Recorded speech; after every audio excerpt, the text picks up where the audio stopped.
Tirupati assembly స్థానాన్ని జనసేనకు కేటాయింపుపై పునరాలోచించుకోవాలని TDP మాజీ ఎమ్మెల్యే ఎం సుగ్నమ్మ విజ్ఞప్తి చేశారు. అహర్నిశలు టీడీపీ కోసం పనిచేశాం. చంద్రబాబు సర్వేలు ఏమయ్యాయి? ఎక్కడి నుంచో వచ్చిన వారికి మద్దతు పలకమంటే నేను అంగీకరించిన పార్టీ క్యాడర్ అంగీకరించడం లేదు. తిరుపతి అభ్యర్థిపై పునరాలోచిస్తారని నమ్ముతున్నా. టీడీపీ జనసేన ప్రధాన నేతలు అసెంబ్లీ స్థానంపై పునరాలోచన చేయాలి. వైకాపాతో అనునిత్యం పోరాటం చేశాం. ఇప్పుడు వైకాపా నుంచి వచ్చిన వారికి కేటాయిస్తే జనం అంగీకరించడం లేదు. తిరుపతి ఆధ్యాత్మిక కేంద్రం వైకాపా నేతల అగాడాలపై అడుగడుగునా ఎండగట్టాం. అధికారంలో ఉన్నా లేకున్నా ప్రజల పక్షాన నిలబడతాను నేను. మరోసారి తిరుపతి అసెంబ్లీ స్థానం అభ్యర్థిపై ఆలోచన చేయాలని విజ్ఞప్తి చేశారు.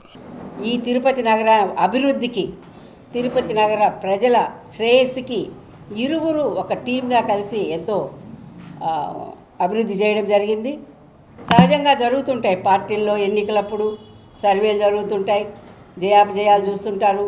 విన్నింగ్ క్యాండిడేట్స్కే మరి అవకాశాలంటే లభిస్తూ ఉంటాయి.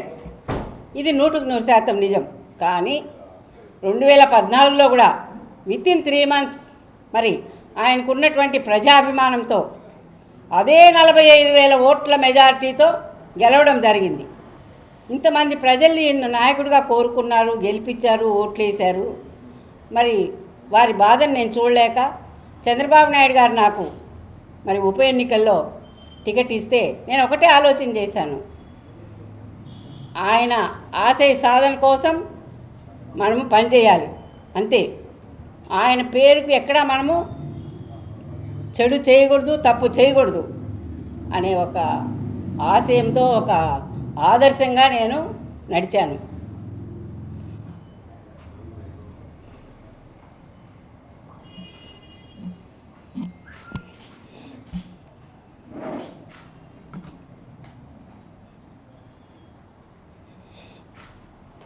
ప్రజలు ఏదో అనుకుంటారు, ఆమెకేదో సీటీ లేదు, ఆమె ఏదో మాట్లాడింది ఆవేదనలోనో ఆవేశంలో. నేను ఆవేదనలో మాట్లాడడం లేదు, ఆవేశంతో మాట్లాడడం లేదు. నేను ఉన్న పరిస్థితిని మాట్లాడుతున్నాను.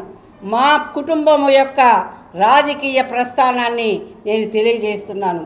ఏ విధంగా ఏ రోజు నుంచి మేము కష్టపడుతున్నామో, ఈ రోజున మాకెందుకు సీట్ ఇవ్వలేదో, ఏమి తప్పు చేశామో కూడా మాకు నాయకులు చెప్పాల్సిన అవసరం ఉందని కూడా నేను డిమాండ్ చేస్తున్నాను.